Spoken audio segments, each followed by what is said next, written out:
Well, as of recording this video, Sonic Prime has been out for an entire week now, and it's doing numbers. Tales Channels reported that it's #1 for kids TV, is consistently in the top 5 on Netflix as a whole, and has had over 29 million watch hours. So don't worry, we're getting that continuation of Season 1. Speaking of which, I've had the opportunity to not just watch, but also rewatch the show, while avoiding other Sonic YouTubers' videos so they don't influence my own opinion. So enough stalling, here's what I think about Sonic Prime. My initial response to the first 8 episodes is this. The show is good, but it's not flawless. In terms of a tier list, I'd say it would probably rank it a B tier. Again, that's not bad, as there's a lot that I do enjoy about this show, but there are some areas where I could see improvement. First of all is the characters. None of them are necessarily bad, especially not our main cast of Sonic 9 and the rest of the New York crew. In fact, I would say with 9 specifically, I love how they took the tale of Tails being bullied and turned it into an origin of him becoming a recluse. This was a very unique spin on the character that I personally had wanted to explore, but the show is realizing it so well. Even in the arc of him being more open to others due to Sonic's stories and his elation at getting a high five. Seriously, the pure elation on his face that someone is being that friendly to him says a lot about his character, and I really want to see more of what they're going to do with him in the future. Rusty Rose is also an interesting take on Amy, and Rebel Rouge wanting to take back her home is reminiscent of the very core of the original Sonic games. My character problem isn't with our main cast of characters.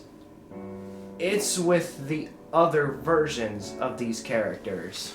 Don't get me wrong, the Jungle and Pirate versions of the cast are fine, but I never thought that they were that deep. This could be because they're not the focus of the show, but it does leave a lot more to want from them.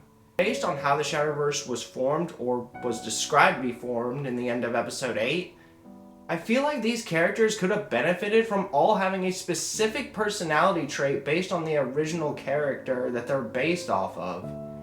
Dread could play into Knuckles being a treasure hunter, Thorn into Amy's love of all wildlife creatures.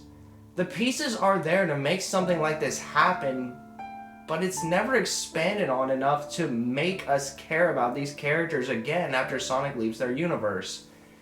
Which, based on how it looked like there was more to see of Dread at the end of episode 8, that's not a good sign for this show.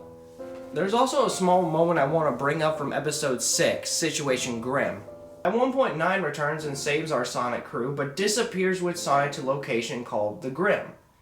He then sends Sonic back alone, but once again he shows up to save the gang from certain defeat.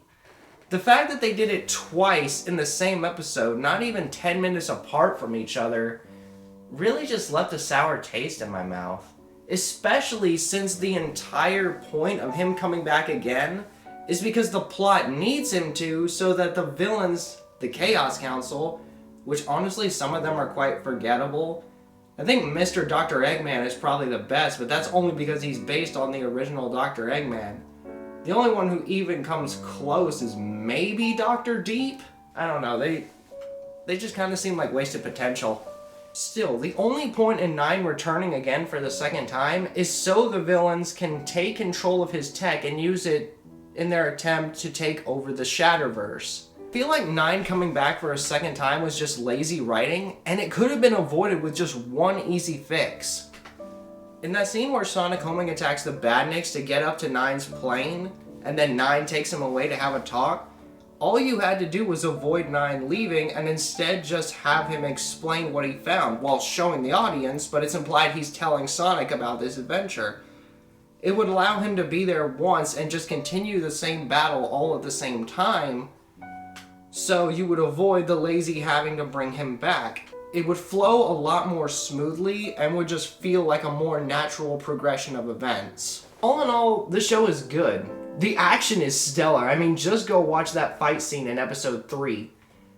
And it does a good job of making you want to root for Sonic to be able to find his way back home. Even the jungle episodes are good in their study of exploitation of our natural resources and how both sides of the argument can go too far. Sonic Prime is, in my opinion, a good show, and I hope we aren't waiting too long for part 2 of this season. Netflix, come on, you know the numbers are up. Also, Jacksepticeye voices this one pirate in episode 7. Nothing beats sticking it to our old captain. And his tasty sea dogs.